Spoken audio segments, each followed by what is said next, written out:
Well, it's another one of those days here in Vancouver, I must say. It's pretty flippin' nice out. And it's actually not too cold either, so I think I might actually even do my whole blog out here. Because I can. Anyway, so what's been new? Let's see, yesterday I decided to hit stairwells because I woke up and it was just absolutely horrible out, and just like windy and rainy and gray and overcast and foggy and the whole bit, and I just didn't want to go outside.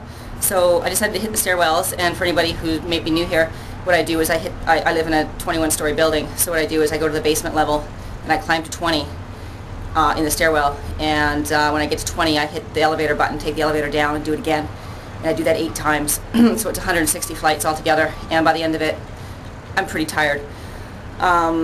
But it's funny because this particular time I bumped into quite a few people in the elevator this time, which slows me down, which I don't exactly enjoy, but there's this one lady who lives in the building. She's a very sweet lady.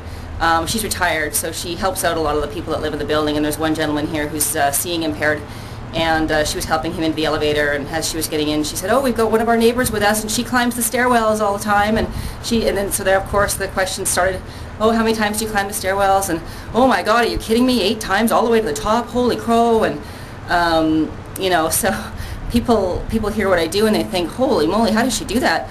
But you know what? The first time I did it, I didn't climb 8 flights the first time I did it. I think I climbed it once and went, "Oh my God, I think I'm gonna die. I think I'll do that twice tomorrow," because that's just how I roll. So you know, and eventually I built up to 8 flights. And for anybody who's on my Inner Sanctum newsletter has probably already read how way back in the day when I first started running, I couldn't even run very far. I could only run a block, and I'm not talking around a block. I'm talking from point A to point B, one segment of a block. That's as far as I could go. You know, and so I just kept building up and building up and building up until now I run 8K, which is 5 miles to anybody who's in the States. Are you guys the only guys left with Imperial? Anyway, so you know, I just kept going and going and going until I built up to what I can run now. And now of course I do hit, you know, high intensity interval training and in hill sprints, and I do endurance running with hills incorporated, whatever I can think of that make it harder. So same deal with stairwells. You know, I started off with one flight, or one time up, and just to my floor, not even to all the way to the top, just to the floor I live on. And it was so hard. I thought, what a great workout, I'm going to make it my workout. So for anybody who's just starting out, who's watching here, and I'm actually speaking to a couple of people in particular that I'm working with right now, if you're just starting out on something and you're finding you can't go very far or for very long, don't get freaked out. Don't get freaked out by it.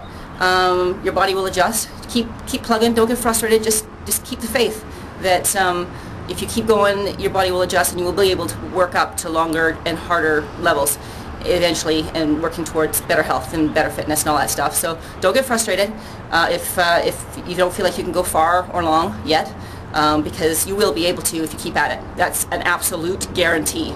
If I had your I was going to make a bad pun, but I won't. Anyway, that is a guarantee that your body will adjust and you will get better, and you know. So anyway, the other thing I wanted to mention too is that an interesting thing at the top of the stairwell I noticed yesterday as I was climbing as well. Every time I get to the top, I'm on a floor where people live, so it's quiet and you don't hear much except for the slamming of my heartbeat in my ears. It's funny, I can hear it going thump, thump, thump, thump, thump, thump, thump, thump, thump in my ears while I'm pacing the floor waiting for the elevator to come and get me. And I thought of something really cheesy, and I wasn't going to share it with you, but I decided I'm going to now. It's like the drum beat to the song of health. It's the drum beat to the song of fitness. It's the drum beat to the song of better life, better health, better fitness. Anyway, it's pretty cheesy, eh? Anyway, that was something that passed through my mind as I was standing waiting for the elevator the other day, listening to my drum beat, and which leads me into the segue of the song of the day today, the workout song of the day. You'll see what it is, and you'll see the title, and it'll all make sense to you. Anyway, that's it. Friends on her way over, and we're going to go for a power walk out on that beautiful seawall today, because there's just no way to let a day like this go by without being part of it. So you guys have a great weekend, and we'll see you here again soon. Take care.